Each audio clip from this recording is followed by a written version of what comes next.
day, everybody. This is John Scarborough. Wanted to make a little video today about this little piece of property we got over here. It's not ours. It's separate from the property we're running our cattle on right now.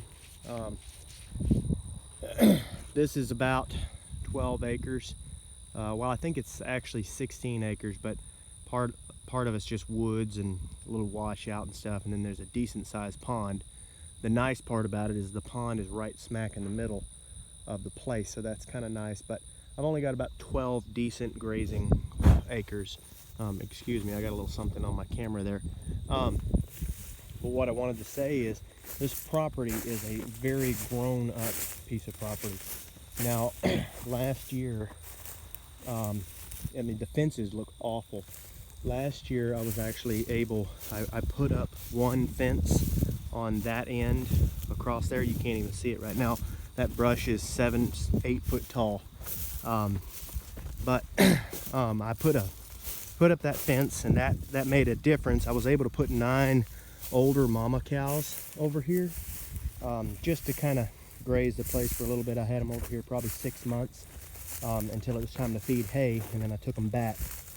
But this year I went and bought about 20 heifers. And you can see this fence. This is about the best part of the fence. But anyway, I didn't want to bring those heifers over here with this fence. I mean, if this is the best part of the fence, you can imagine how bad it is in some places. Only thing holding those 9 mamas in was actually all this brush. But anyway, they did all right. But this ground is some really good topsoil over here. And when the weeds weren't here, I was actually able to pretty much beg somebody to come over here with a bush hog and bush hog it, because I didn't have a bush hog. And the grass is just thick. It's good grass. This year I have not grazed it at all, just because I haven't needed it. But I'm hoping next year to expand my herd a little bit, or maybe get some stocker calves or something like that and be able to use this property. This is, because it's so rough and the fences are so bad, I was able to get this completely free. It's no lease at all. And because it's small as well, it's kind of just an odd piece of property. It's right in the middle of a lot of other places, and so no other cattlemen around here really even wanted to fool with the place, and really you can understand it. But because of that, it gave me the opportunity to get this place free. And I have another place that I've gotten the same way. It's just not a great place at all, but I was able to get it free. So no lease at all.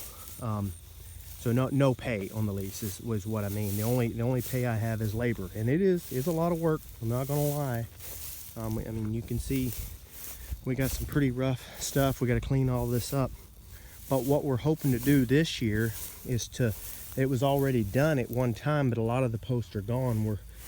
We're hoping to run 1 wire of hot wire all the way around the place, just to beef up that back fence back there, because we're weed eating away at it right now and cutting and all like that to try to clean up the fence as best we can. But to get it to hold cows, we have to rebuild the whole fence all the way around the place. And by the time we do that, I mean, they could easily take the property from us, and then we put too much money into it. So for $100, I can get enough hot wire to go all the way around this place. You know, 1 hot wire, and then the fence that is there, and that'll hold cattle in.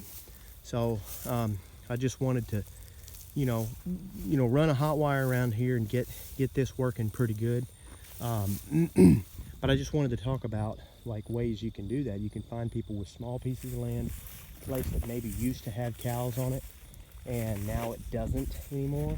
And so it gives you the opportunity to get in, to get your foot in, and then if you can get in there and start cleaning this up and working with it, you can actually have a pretty decent piece of property, and maybe eventually pay a lease. I don't know, but you could at least have a better chance at a lower lease. So anyway, this is just something I kind of wanted to touch on a little bit, show what we're doing. And with the hot wire, the benefit of the hot wire that we'll have is we'll be able to actually mob the cattle in here. With the pond being right in the middle, and just bring them around that pond a little bit at a time, and hopefully put some pressure on these weeds. Until then, I mean, we don't know what else we can do other than that. So anyway, y'all can follow along, kind of see what we're gonna do, see how this works out, and maybe it'll work and maybe it won't. So keep your fingers crossed, and don't forget to subscribe. Thanks.